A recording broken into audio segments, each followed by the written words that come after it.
Hello everyone, my name's Sine, and today I'm going to be discussing with you my research paper topic. And I'm going to go through my detailed outline, and I'm going to kind of talk about my PowerPoint slides and give you the gist of what my paper is about.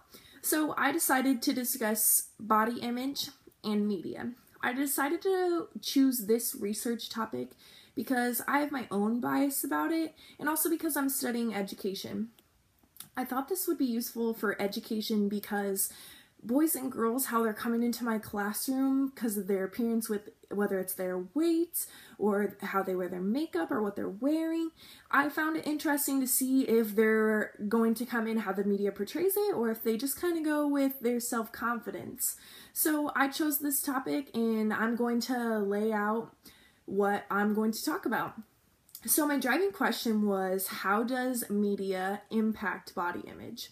I thought this was a great driving question for my topic because it's going to get me the research that I want to answer the question. So in my first introduction, I'm going to talk about media influences. So we know that media is all around us. It's in our home, it's in work, it's in our classrooms, it's at college. We can have it right then and right there. It's on our phones, our tablets, really any access at any time.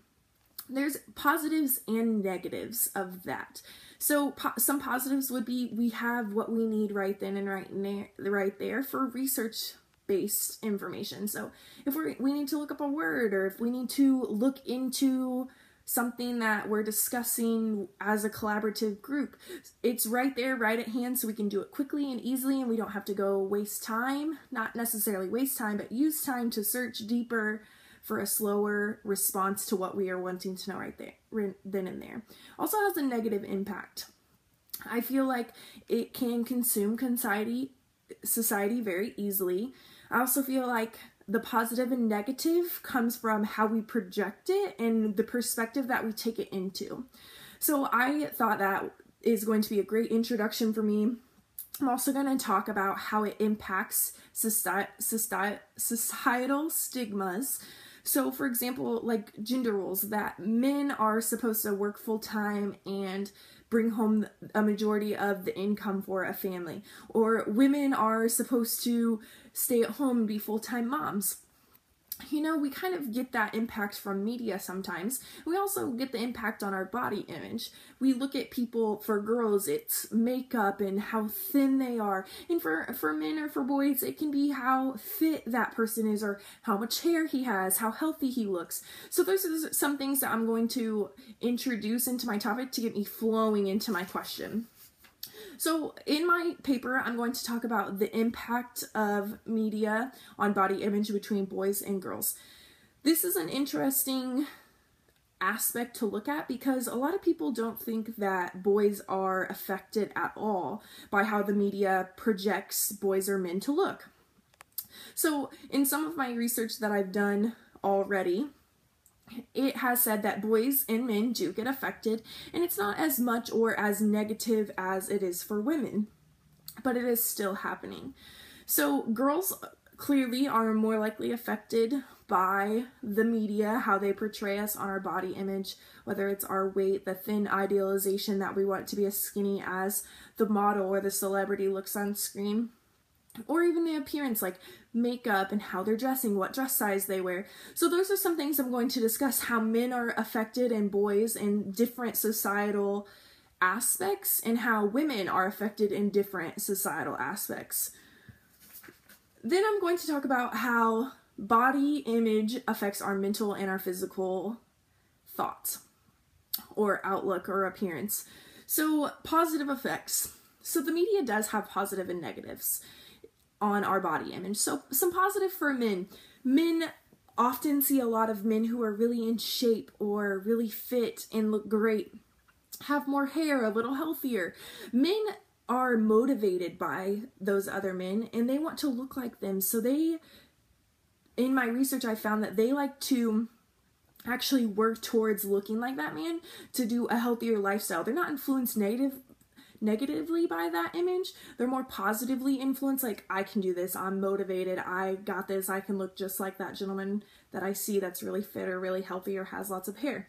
For women, a very positive aspect I found through some of my research so far that I found very interesting was that a very strong religious belief it helps women kind of get past the societal outlook of how women should look. So a very strong religious background helps women not to get so upset about how they look or how they appear to other people. More self-confidence because they believe in a higher order of person or people out there. So I found that really interesting for positives.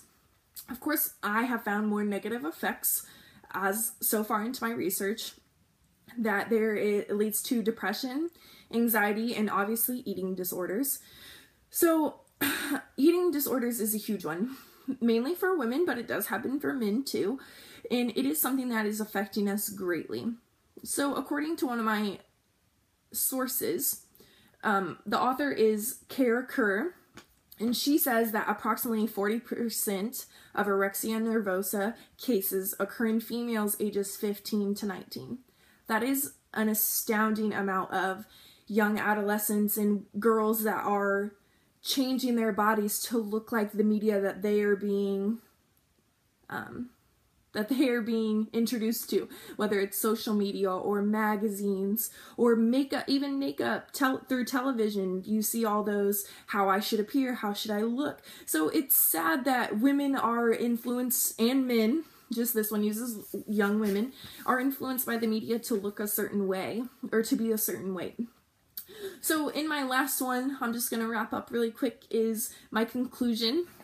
So the media does affect our body image. It doesn't affect all of us, and it doesn't necessarily affect boys more than girls, but it's still happening out there. So it's still going to affect my classroom in some way. And the media projects this stigma on how we should look, the thin idealization of women, of how fit men should be, of how much hair men should have, or how much makeup women should wear. So all these negative aspects, maybe some people are influenced by and maybe some aren't. And I'm just going to look further into the research to see how it's affecting our mental and physical health. So mental and physical, like I said, are definitely there, and there's some more research to be done into it, but our mental thoughts are definitely affecting how we think we should look, and the media is just sending that image to us. So it's either positive or negative, and that's something that I'm going to talk about in my paper. Thank you so much for your time, and have a great night.